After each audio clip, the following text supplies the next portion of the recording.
Welcome to Dave's Daily Crypto Take. Today is Friday, October 15th, 2021. Let's take a look at today's charts. At number one, we got BTC at $59,461.90, up 2.34%. At number two, Ethereum, $3,809.88, up 4.71%. Number three, Binance Coin, $461.42, down 1.44%. Number four, Cardano, $2.16, down 0.15%. Tether at number five, 99 cents. XRP, $1.13, up 0.22%. Solana at number seven, $154.71, up 3.90%. Polkadot at number eight, $40.35, down 4.31%. And last but not least, USD coin number nine, sorry, not last but not least, but USD coin number nine, 99 cents. And last but not least, number 10, Dogecoin, 23 cents, down 1.61%. Take a look at the crypto fear and greed index. Extreme fear can be a sign that investors are too worried. That could be a buying opportunity. And when investors are getting too greedy, that means the market is due for a correction. So today we got greed at 71. Yesterday was greed at 70.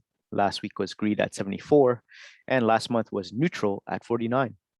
Let's take a look at our articles for today. 5 of them are: number one, Tesla Bitcoin investment is already up by $1 billion. Article 2, over $600 million worth of wiped from SHIB market cap in 10 minutes. Article 3, SEC's Hester Peters says we have to confront this fact about Bitcoin ETF. Article 4, Ted Cruz says Bitcoin mining can fix Texas's crumbling electric grid. And last but not least, the main topic today is young siblings make $35K a month by mining cryptocurrency. Here's how they do it. All right, so before we get into the articles, I just want to say thank you so much to everyone. If you're checking me out on the podcast, Dave's Daily Crypto Take on Apple, Spotify, and Google. And if you're in the YouTube space, please like, share, and subscribe. Helps me out greatly. So let's get into it. Everyone, article number one. Tesla's Bitcoin investment is already up by $1 billion.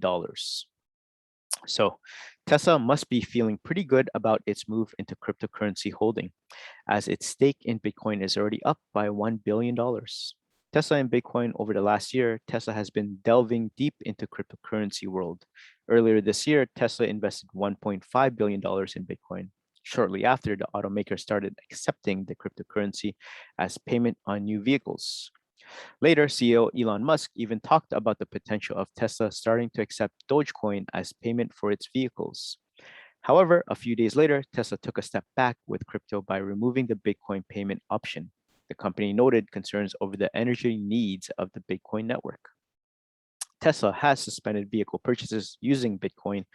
We are concerned about rapidly increasing use of fossil fuels for Bitcoin mining and transactions, especially coal, which has the worst emissions of any fuel. This is a concern that many Tesla community members shared when Tesla first announced its Bitcoin investment, and many were angered by the fact that the company didn't think about it in the first place.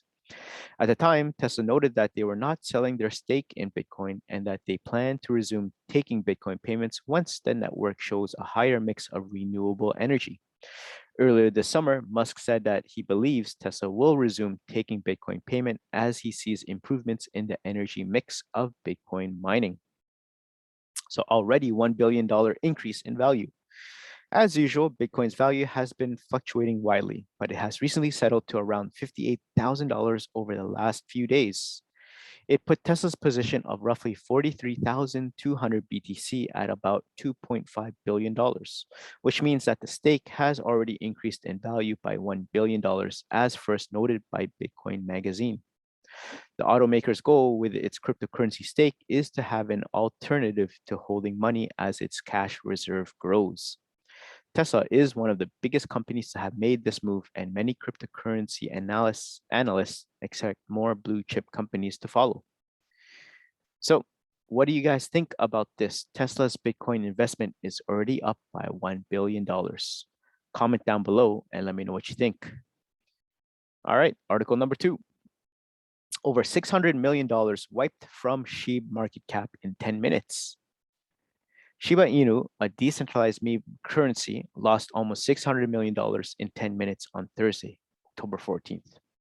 Interestingly, the token plummeted from $11.22 billion to $10.61 billion in the space of just 10 minutes, meaning the meme coin is currently trading at 0.0000274, down 5.2% in 24 hours and down 8.2% in the last week, with a market capitalization of $10.6 billion.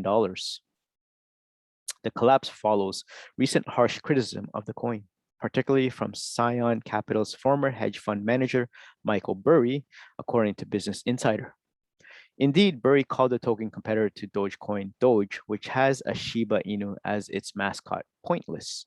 Not holding back with his words, he called the digital asset a bad investment option, given the established impact of having an ample supply on an asset's price appreciation. The Big Short investor tweeted, just saying 1 quadrillion seconds is about 32 million years. He added, 1 quadrillion days is 2.7 trillion years of all of time from the beginning of the universe multiplied by 71,000. In other words, pointless. SHIB total supply. Shiba Inu's value soared when it was listed on Coinbase on September 16, with $870 million being poured into the currency in less than 24 hours. Overall, SHIB has a total supply which currently stands at 1 quadrillion. Recently, we noted in a report that 39.47% of all SHIB tokens are trading in the public's hands, indicating that almost 40% of the total number of coins circulating on the market is in the public's ownership, based on the verified token supply information provided by CoinMarketCap. This is the latest in a series of comments against SHIB since the asset started to soar at the beginning of this month, recording remarkable gains that went as high as 300% in a single week. Retail investor demand. Not only has the hashtag SHIB appeared many times in the top 10 most popular tweets on Twitter, but the meme currency has also recently passed the 1 million follower mark on the social media platform Twitter. In keeping with surging retail demand, a petition entitled Kindly Request of Robinhood to List Shiba Inu Coin has received more than 242,000 signatures and is currently on track to collect 300,000. The attention around the token has prompted rumors that when Robinhood releases its official cryptocurrency wallets, Shiba Inu would be featured prominently. This is noteworthy since about 62% of cryptocurrency revenue on Robinhood came from transactions using the meme-inspired cryptocurrency Dogecoin. At the moment, there are over 1 million people on the Robinhood wallet's waitlist, which may well be a further bullish impetus for the coin. Robinhood tweeted, "We heard you. Join the waitlist now." So, after taking into consideration the increasing demand for the asset, another exchange, Bitpanda, stated on October 8, 2021, that it has listed the cryptocurrency developed in August 2020 by Ryoshi, whose identity has remained a mystery to this day. Finally, considering the growth in search interest, social media trends, and the potential addition of Shiba Inu to Robinhood, the coin's value is predicted to continue to rise in the near future, as many people wonder if the SHIB will ever reach 1 cent. So there you guys have it. Over $600 million wiped from SHIB market cap in 10 minutes. Comment down below and let me know what you think about this article. 2 things. Number 1, do you hold Shiba Inu? And number 2, do you think it's just a fad and it's not going to be like Dogecoin? All right, let's keep going. Article number 3. SEC's Hester Peters says we have to confront this fact about Bitcoin ETF. Much of the talk in the American crypto space lately has surrounded the question of regulation, or the lack of it. Comments by the Fed and the SEC denying any plans to outright ban the industry has sent Bitcoin and other alts plummeting and pumping to monthly highs recently. However, a cloud of uncertainty still hovers over investors as the central question remains unanswered.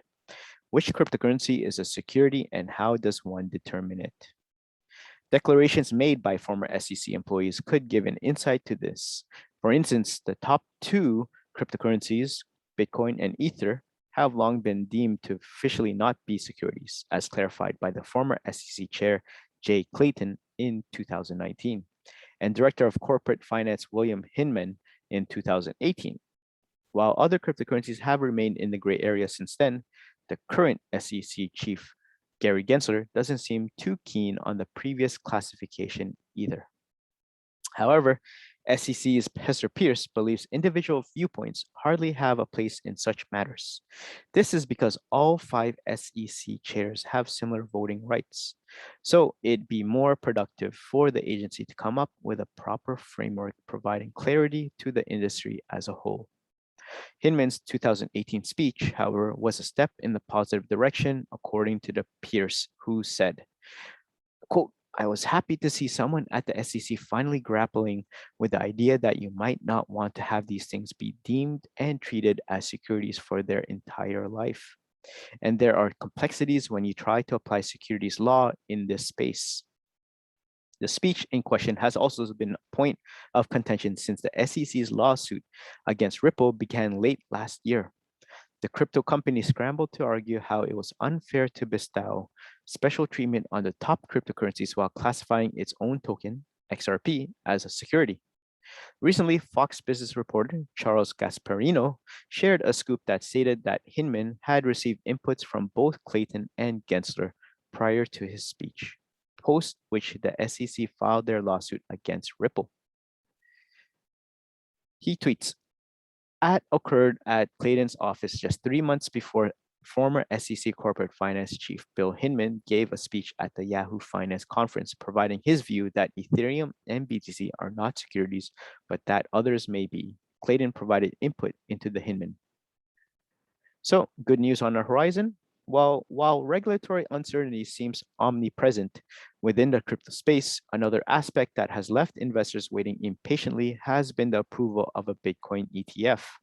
The only such ETF that has ever received official support in the US is one that would be backed by the Bitcoin futures, unsurprisingly amidst much criticism. In the same podcast, Crypto Mom opined that giving investors as many options as possible instead of focusing solely on futures would be a more preferable course of action.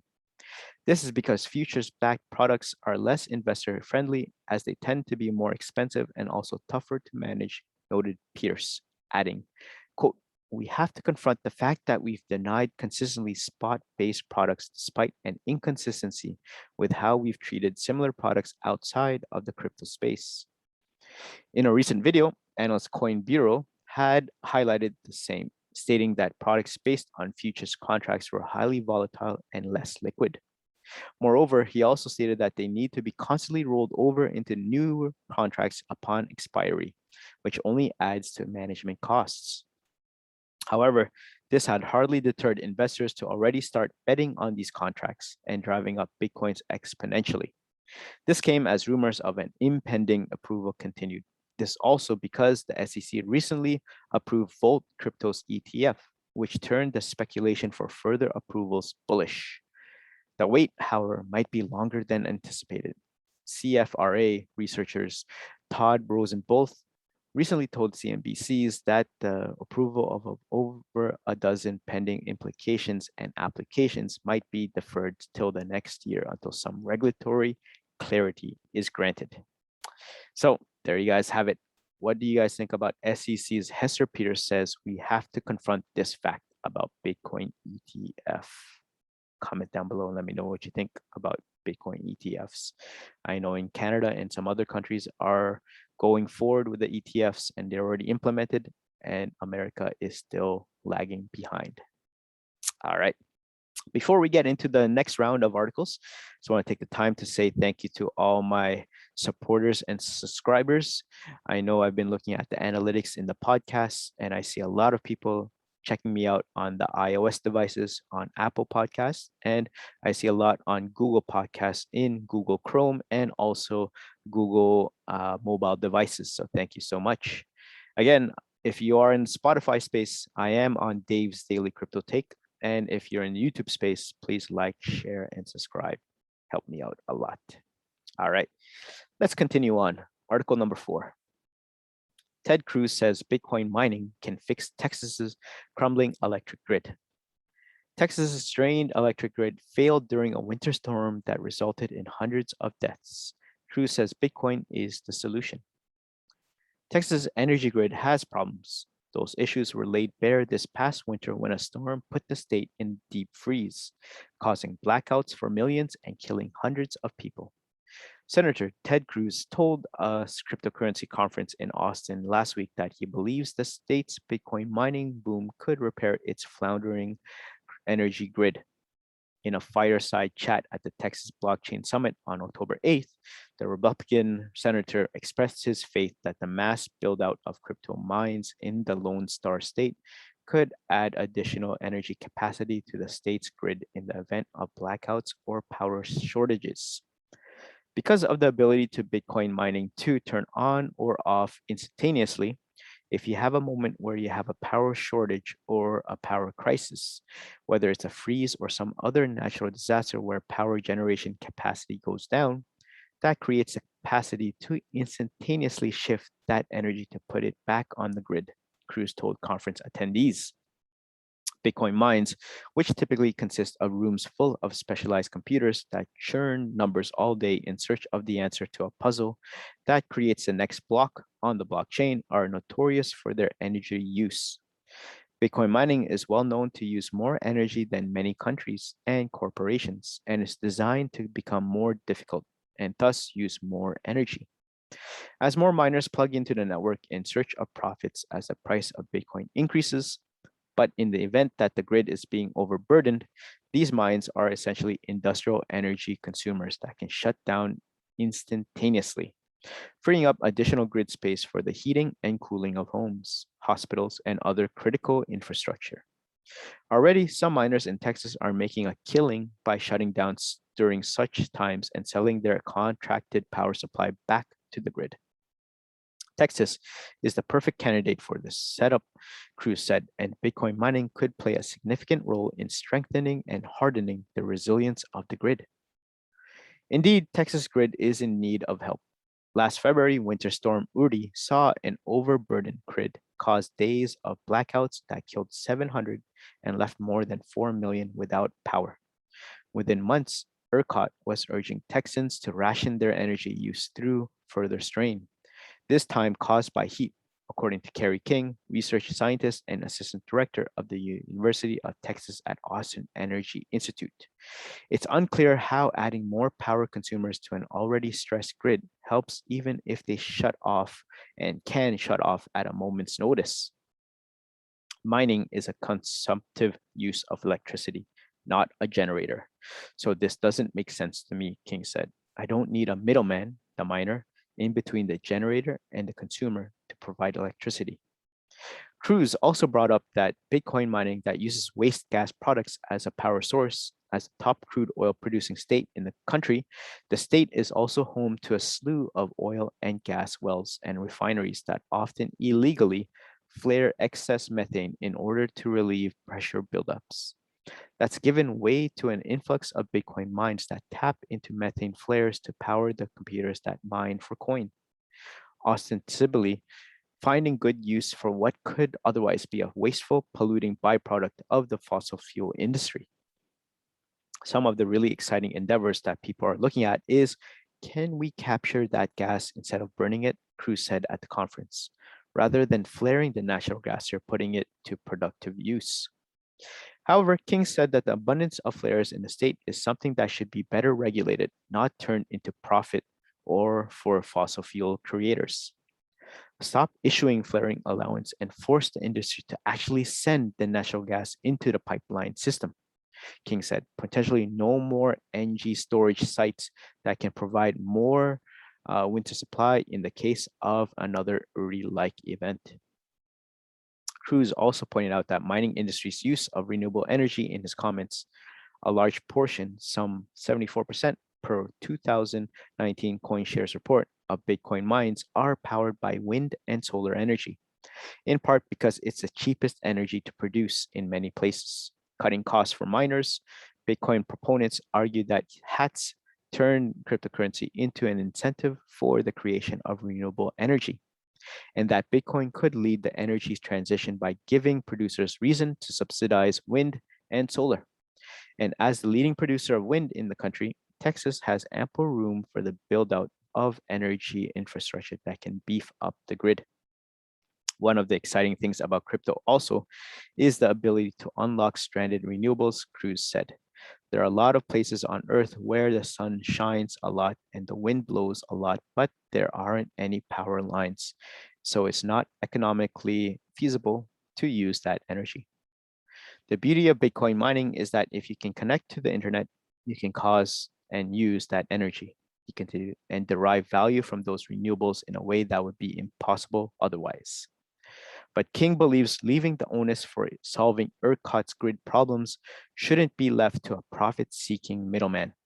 If your goal is to help average citizens by providing them power, reduce global GHG emissions, then just install the renewables because the vast majority of folks are not involved in the digital currency world, King said.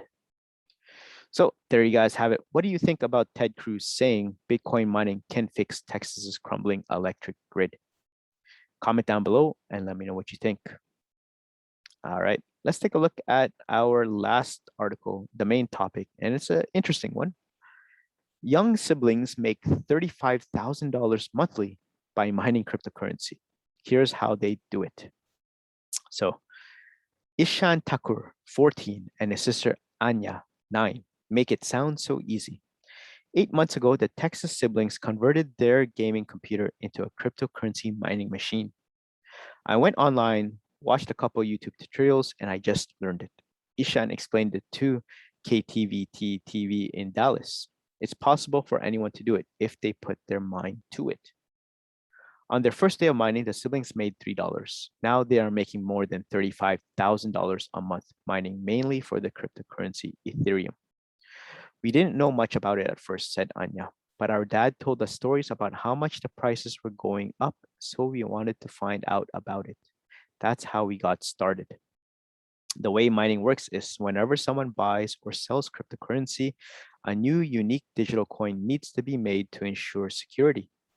To do that, computers around the world race to solve a complex math problem. The computer that does it first wins and produces the new coin. The computer is then rewarded with cryptocurrency for themselves. The odds of any one computer winning are slim, so the key is to have lots of computer servers. With the help of a loan from their father, the Thakur siblings have invested tens of thousands of dollars into their operation. This included buying 145 graphic cards, each costing more than $3,000. Most their operation is also no longer in their garage. Instead, the majority of their computer rigs are now located at a secure, climate-controlled data center in Dallas. Mining computers create heat and potential home hazard. To be successful mining for cryptocurrency, you need several high-powered computers running 24 hours a day. These computers get hot, sometimes too hot. Last year, Fort Worth firefighters responded to a house fire on Bamberg Lane on the north side of the city. No one was home at the time as the fire gutted most of the two-story home. When searching through the charred debris in the garage, fire investigators noted finding boxes of graphic cards, the type often used to mine for cryptocurrency. According to the investigation report, investigators concluded that electrical fire started from a computer server rack in the garage. The renter told firefighters there were server rack mined for cryptocurrency. When mining for cryptocurrency, at-home miners often must compete against large, well-funded mining operations. This is why many at-home miners don't mine for Bitcoin and instead mine for less valuable cryptocurrencies like Ethereum. The Whinstone facility in Rockdale, Texas, is the largest Bitcoin mining operation in North America. The 100-acre facility has more than 115,000 computer servers mining for Bitcoin. Whinstone goes to great lengths to keep their servers from overheating.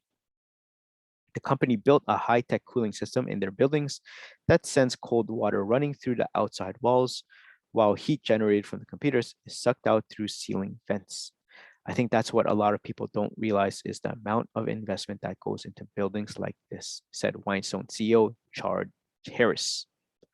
Without major equipment investment, most at-home miners usually make small profits. because it is hard to compete against large cryptocurrency miners without major investment. Most at-home miners experience too similar to Noah Joss. When the 10-year-old Bedford student is not playing Fortnite on his computer, he switches his computer over to mine for Ethereum. In the past year, Noah has learned a lot about the cryptocurrency market, along with a lesson on striking it rich. I made about $230 total in 8 months, he said.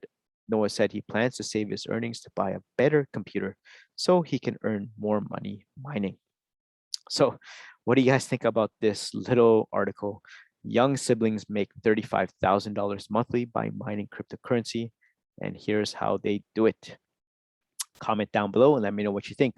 3 things. Number one, do you believe they actually make $35,000 a month? Number two, have you ever tried crypto mining? And number three, if you do want to do crypto mining, which token would you like to do? Bitcoin, Ethereum, or one of the smaller coins? Let me know and comment down below. All right, let's take a look at the prices one more time before we leave out. Number one, BTC is at $59,564. Ethereum, $3,814. Binance Coin, $462. Cardano, $2.17. Tether, $1. XRP, $1.13. Solana, $155. Polkadot, $40. USD coin, 99 cents. And last but not least, Dogecoin, 23 cents. So there you guys have it. Thank you so much for making it this far into the podcast and YouTube video. Again, this is Dave's Daily Crypto Take. All the news and updates you get here is unbiased. So you will get news and updates that are for crypto and against crypto. So please do your due diligence and research and do your own research about every single coin if you want to get into it. Until then, please have a pleasant crypto day, and I'll see you guys in the next one. Peace.